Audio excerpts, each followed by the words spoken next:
Good morning बच्चों। कल हमने कहाँ तक कंप्लीट किया था? कल हमने केमिकल चेंजेस के बारे में पढ़ा था, केमिकल चेंजेस के और कुछ एग्जांपल्स देखे थे। आज हम लोग देखेंगे कि केमिकल चेंजेस में क्या क्या हो सकता है। Let us summarise this. आज हम लोग उसको समराइज़ करने की कोशिश करेंगे कि केमिकल चेंज जब भी होगा, यानी केमिकल चेंज को हम लोग केमिकल रिएक्शन भी बोलते हैं। अगर कोई केमिकल रिएक्शन होगा तो क्या क्या चीज़ें हो सकती है, ठीक है। आप देखो बुक में यहाँ पे ये साफ साफ दिया हुआ है कुछ पॉइंट्स के फॉर्म में, ठीक है। इसको हम लोग देखेंगे। अब ये पॉइंट्स क्या है? नया प्रोडक्ट तो बनता ही है केमिकल चेंज में। हम जानते हैं कि कोई ना कोई नया प्रोडक्ट जरूर बनेगा जो कि वापस से रिवर्स नहीं हो सकता, ठीक है। वो नया प्रोडक्ट वापस से अपने पुरानी स्टेज में नहीं आ सकता, तो ऐसे चेंज को हम लोग केमिकल चेंज बोलते हैं, ठीक है। इसके अलावा केमिकल चेंज में क्या क्या हो सकता है, ठीक है। तो आप ये पूरी बात लिखोगे। In addition to new products the following में accompany a chemical change, ठीक है। क्या क्या हो सकता है जब कोई केमिकल रिएक्शन हो रहा होता है या केमिकल चेंज हो रहा होता है? तो हीट, लाइट कभी कभी प्रोड्यूस होती है। जैसे आप किसी चीज़ को जला रहे हो तो आपको लाइट, फ्लेम, हीट सब मिलती है ना। तो वो क्या है? दैट इज़ जलाना। किसी भी चीज़ को जला देते तो आप दूसरी चीज़ बन जाती है, राख बन जाती है। तो ये क्या है? एक, जैसे हमने मैग्नीशियम रिबन को भी बर्न किया, मैग्नीशियम रिबन को बर्न करते तो मैग्नीशियम ऑक्साइड बन जा रहा है। तो हीट, लाइट जो हमें फ्लेम जो मिल रही है, that is a chemical change, ठीक है। कभी कभी कोई साउंड भी प्रोड्यूस होता है। जैसे आपने कागज़ को फाड़ दिया, तो साउंड तो प्रोड्यूस हुआ सब फाड़ने की वजह से, पर ये फिजिकल चेंज है, ये केमिकल चेंज नहीं है।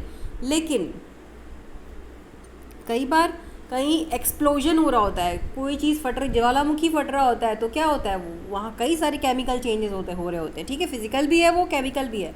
तो कई बार किसी न किसी केमिकल रिएक्शन में साउंड भी प्रोड्यूस होता है, ठीक है। उसके अलावा क्या हो सकता है? A change in smell. कई बार हमें स्मेल बदल जाती है। जैसे आप आम देखते हो, आपका आम जब पक जाता है तो वो क्या, उसकी स्मेल बदल जाती है। जब वही सड़ जाता है तो उसकी स्मेल बदल जाती है। तो पकने या सड़ने के बाद वो एक अलग नई चीज़ बन जाती है। आप दही की स्मेल देखो और दूध की स्मेल देखो, आपको दही की स्मेल में डिफरेंस पता लगता है। हम लोग दूध को सूंघते हैं, जब वो उसकी स्मेल बदल जाती है इसका मतलब दूध ख़राब हो चुका है, दूध बदल चुका है। जो उसके ओरिजिनल कंस्टिट्यूएंट्स हैं वो कुछ चेंज हो गए हैं, यानी वहाँ नया प्रोडक्ट बन गया है। तो ये कैसा चेंज है? These are all chemical changes, ठीक है। कई बार हमें नया कलर दिखता है। जैसे अभी हमने अब एग्जाम्पल देखा था, पीछे ये वाला एग्जाम्पल देखा था, फेरस सल्फेट। जब हम कॉपर सल्फेट में ब्लेड डालते हैं तो आयरन सल्फेट बन जाता है। तो यानी अब ब्लू से कलर क्या हो गया? ग्रीन। तो कलर का चेंज होना भी क्या होता है? Chemical change most of the time, ठीक है। इसके अलावा कई बार एक गैस बनती है, कोई गैस बन रही होती है, तब भी वो कैसा चेंज होता है? केमिकल चेंज, ठीक है। तो ये केमिकल चेंज में नया प्रोडक्ट तो बनता ही है, इसके अलावा ये 5 चीज़ें भी हो सकती हैं। तो अभी मैंने जितना अंडरलाइन किया जिस पॉइंट को, वो पूरा आप अभी अपनी कॉपी में लिखोगे। इन एडिशन से लेकर के मे बी फॉर्म्ड तक, ठीक है। इन एडिशन से लेकर के मे बी फॉर्म तक आपको पूरा अपनी कॉपी में अभी लिखना है, ठीक है। इसके बाद हम क्या करेंगे? इसके बाद हमारी 2 चीज़ें बची हुई है पढ़ने के लिए। रस्टिंग ऑफ आयरन हमने कंप्लीट कर लिया है। रस्टिंग से हम कैसे बचाएंगे अपने किसी सब्सटेंस को, सब्सटेंस मतलब आयरन को हम रस्टिंग से कैसे बचा सकते हैं, ठीक है। रस्टिंग क्या होती है हमने पढ़ लिया। मॉइस्चर या ऑक्सीजन के कांटेक्ट में, अगर एटमॉस्फेयर की मॉइस्चर या ऑक्सीजन के कांटेक्ट में आयरन आता है तो वो क्या होता है? वो उस पर एक नया सब्सटेंस बन जाता है, आयरन ऑक्साइड, जिसको हम लोग रस्ट बोलते हैं, और इस प्रोसेस को बोलते हैं rusting. It is a chemical change. लेकिन अब हम इस जान तो गए रस्टिंग, तो रस्टिंग से बचाएंगे कैसे अपने ऑब्जेक्ट को? हम अपने आयरन आर्टिकल को एटमॉस्फेयर के कांटेक्ट में आने ही नहीं देंगे, उसके ऊपर पेंट कर देंगे। आपने देखा होगा ना अपने घरों में, आपकी लोहे की अलमीरा को खूब पेंट किया रहता होगा, आपका कूलर खूब पेंट किया रहता होगा। पेंट करने से क्या होता है? उसमें जंग नहीं लगती, वो ख़राब नहीं होता। फिर हमारे जो कूलर है उसकी लाइफ बढ़ जाती है, हमारी अलमीरा की लाइफ बढ़ जाती है, क्योंकि जंग लगने से वो ख़राब हो जाता है ना। लोहे की अपनी क्वालिटी ख़त्म हो जाती है, लोहा टूटने लगता है, ठीक है। तो जंग लगने से बचाने के लिए उसको हम लोग क्या करते हैं? पेंट करते हैं, ठीक है। कई बार पेंट करने की बजाय हम लोग उसके ऊपर एक दूसरे मेटल को चढ़ा देते हैं। जैसे आप उसी आयरन, अंदर तो वो आयरन ही है, आपने ऊपर एक जिंक की कोटिंग चढ़ा दी, जिंक चढ़ा दिया। जिंक जस्ता होता है, ये आप जिंक आप जानते, आपने देखा होगा, नहीं देखा होगा तो हम लोग लैब में देखेंगे। जिंक की कोटिंग अगर चढ़ा दी गई अलमीरा के ऊपर, तब भी आप उसको, उस आयरन की इस अलमीरा को, उस आयरन के कूलर को आप जंग लगने से बचा सकते हो, आप उसको रस्टिंग से बचा सकते हो। तो इस प्रोसेस को बोलते हैं बेटा, जब हम लोग किसी आयरन की आर्टिकल के ऊपर जिंक की कोटिंग करते हैं, जिंक को चढ़ाते हैं, तो उसको हम लोग बोलते हैं गैल्वेनाइजेशन। इस प्रोसेस को हम लोग क्या बोलते हैं? गैल्वेनाइजेशन। तो आप ये गैल्वेनाइजेशन यहाँ से लिखोगे, ठीक है। गैल्वेनाइजेशन दिख रहा होगा आपको, दिख रहा है? गैल्वेनाइजेशन हेडिंग डालोगे और आप ये पूरा लिख डालोगे।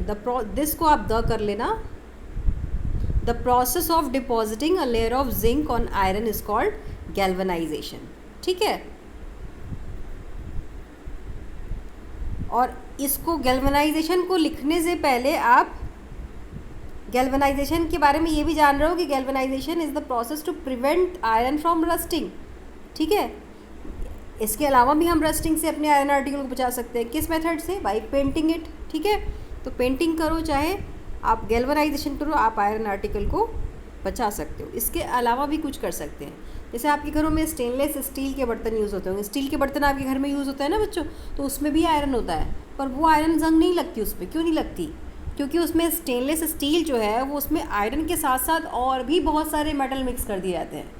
तो उनकी मिक्सिंग से क्या होता है कि उस आयरन आर्टिकल में जंग नहीं लगती, ठीक है। स्टेनलेस स्टील में आयरन के साथ साथ कार्बन और कुछ और मेटल जैसे कि क्रोमियम, निकल, ये सब मिक्स किया जाता है। मैग्नीज भी होता है, जिसकी वजह से उसमें रस्ट नहीं लगती, ठीक है।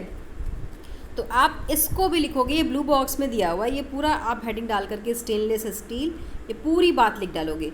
Stainless steel is made by mixing iron with carbon and metals like chromium, निकल and manganese. It does not rust.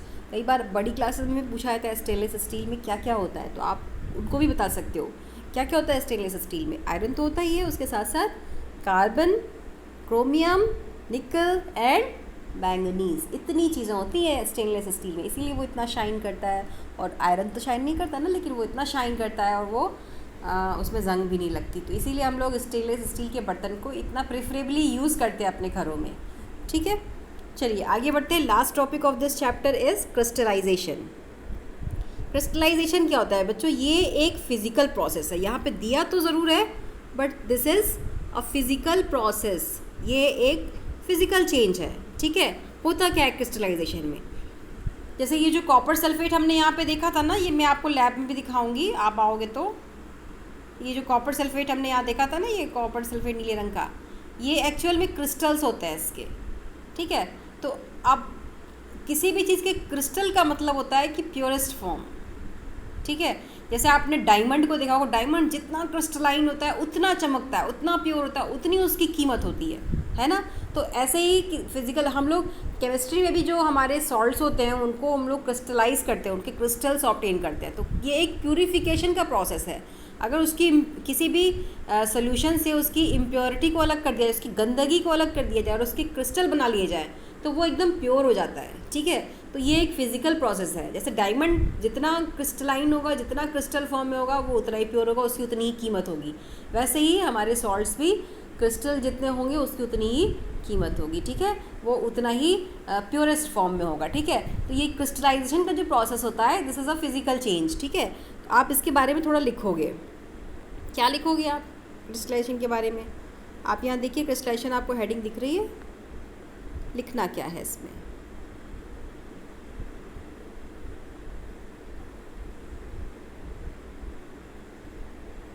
इसमें आपको लिखना है